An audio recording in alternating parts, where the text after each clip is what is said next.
Por muito, muito tempo, buracos negros eram só fantasmas na matemática, sabe? Uma consequência bem esquisita da teoria de Einstein. Mas olha que incrível, nas últimas décadas, a gente conseguiu transformar esses monstros teóricos em coisas que podemos ouvir e até mesmo fotografar. Então vamos mergulhar nessa jornada para entender como a humanidade provou que os objetos mais extremos do universo são reais, de verdade. Essa analogia do Stephen Hawking é simplesmente perfeita. Ela captura a essência da coisa. Não é que o buraco negro suga tudo, mas sim que você cruza um ponto onde o próprio espaço-tempo está caindo para dentro mais rápido que a luz consegue escapar. É como uma cachoeira cósmica, e a beirada dessa cachoeira é o horizonte de eventos. Bom, tudo isso começou lá atrás com a relatividade geral de Einstein. A teoria dele previu que a matéria poderia curvar o espaço-tempo de um jeito tão, mas tão extremo que criaria um poço sem fundo.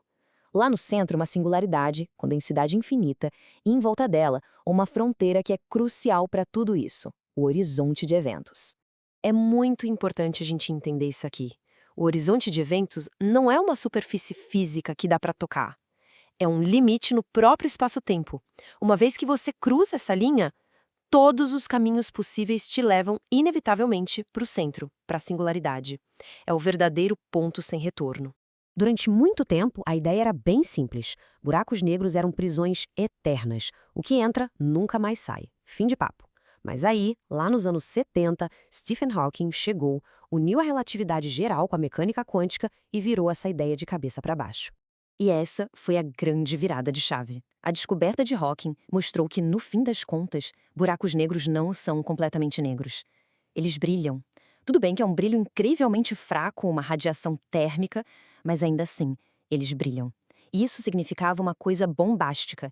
Eles não são eternos. Eles podem perder massa e um dia simplesmente evaporar.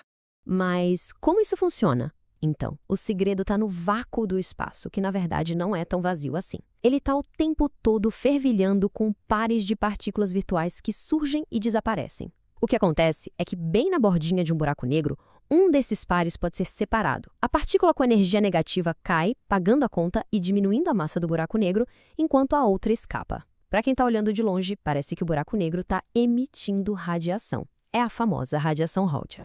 E isso nos leva a uma das ideias mais profundas do Hawking. Ele percebeu que a área do horizonte de eventos se comporta exatamente como a entropia na termodinâmica. Ela só pode aumentar ou ficar igual. Isso provou que os buracos negros obedecem às leis da física, conectando gravidade, termodinâmica e mecânica quântica numa única ideia, assim, linda. Ok, décadas de teoria são uma coisa, mas como provar que esses objetos realmente existem lá fora? A resposta não veio pelo que a gente podia ver, mas sim pelo que a gente podia ouvir.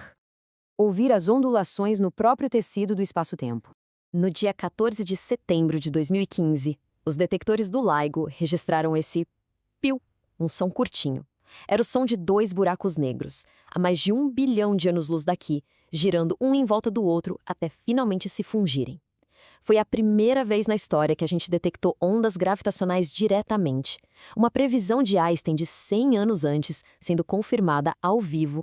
E esse número, 3, ele mostra a escala absurda disso tudo. Cerca de 3 vezes a massa do nosso Sol foi convertida em pura energia de ondas gravitacionais. Por um instante minúsculo, esse único evento brilhou mais que todas as estrelas do universo observável juntas. É simplesmente inacreditável. E o mais legal é que o sinal que o LIGO pegou não foi um barulho qualquer. Ele bateu perfeitamente com o que as simulações da relatividade geral previam. Dá para ver as fases no gráfico. A aproximação em espiral, a fusão violenta e depois a estabilização do novo buraco negro. Foi o casamento perfeito entre teoria e observação. Certo, ouvir a dança deles foi um feito e tanto, mas o próximo desafio parecia ainda mais impossível. Pensa bem, se a própria definição de um buraco negro é que ele prende a luz, como diabos a gente vai tirar uma foto de um? Essa é a pergunta de $1 milhão, né? A resposta é que a gente não fotografa o buraco negro em si, mas a silhueta dele. A ideia era capturar a sombra que ele projeta contra o fundo brilhante de gás superaquecido que fica girando ao seu redor. E para conseguir fazer isso, foi preciso uma colaboração global sem precedentes. O Event Horizon Telescope, ou EHT, conectou radiotelescópios no mundo inteiro, do Chile até a Antártida, criando um observatório virtual com o diâmetro do nosso planeta. Era o único jeito de ter a resolução necessária para ver algo tão longe e tão pequeno no céu. E aqui estão os resultados históricos. À esquerda, a primeira imagem de um buraco negro, o M87, divulgada em 2019. E à direita, a imagem do buraco negro que mora no centro da nossa galáxia, o Sagitário I-Star, que saiu em 2022. De novo, não estamos vendo o buraco negro, estamos vendo o gás brilhante em volta dele, distorcido pela gravidade, desenhando a sombra do horizonte de eventos. E os números aqui mostram a escala impressionante das coisas. O M87 asterisco é um verdadeiro monstro, com 6,5 bilhões de vezes a massa do nosso Sol. Já o Sagitário asterisco, que está aqui no nosso quintal galáctico, tem 4 milhões. Mas o mais importante é que, ao vermos os dois, a gente confirmou que as previsões de Einstein funcionam para buracos negros de tamanhos em ambientes completamente diferentes. Observar esses gigantes de longe é uma coisa, mas e se algo chegar perto demais?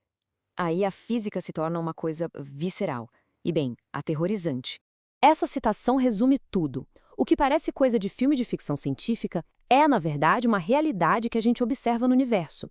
Não é bem uma sucção, mas sim o efeito das forças de maré levado a um extremo que a gente mal consegue imaginar.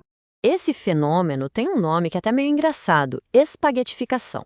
Basicamente, a atração da gravidade do buraco negro no lado mais próximo da estrela é muito mais forte do que no lado mais distante. Essa diferença de força estica a estrela na vertical e comprime na horizontal, transformando ela em longos fios de macarrão cósmico antes de ser engolida. E o mais impressionante, a gente já viu isso acontecer. No evento AT 2019 QIS, os telescópios flagraram o clarão de luz de uma estrela que chegou perto demais e foi completamente destruída. Foi possível ver a cortina de detritos sendo jogada para fora a velocidades de até 10 mil quilômetros por segundo. Foi um vislumbre em primeira mão de um dos eventos mais violentos do universo. De equações num pedaço de papel a imagens reais e sons vindos do cosmos, a nossa jornada para entender os buracos negros tem sido extraordinária. Eles representam a fronteira do nosso conhecimento, o lugar onde a gravidade e a mecânica quântica se encontram. E cada nova observação abre uma janela completamente nova para os segredos mais profundos do universo. A questão que fica é: o que eles ainda vão nos mostrar?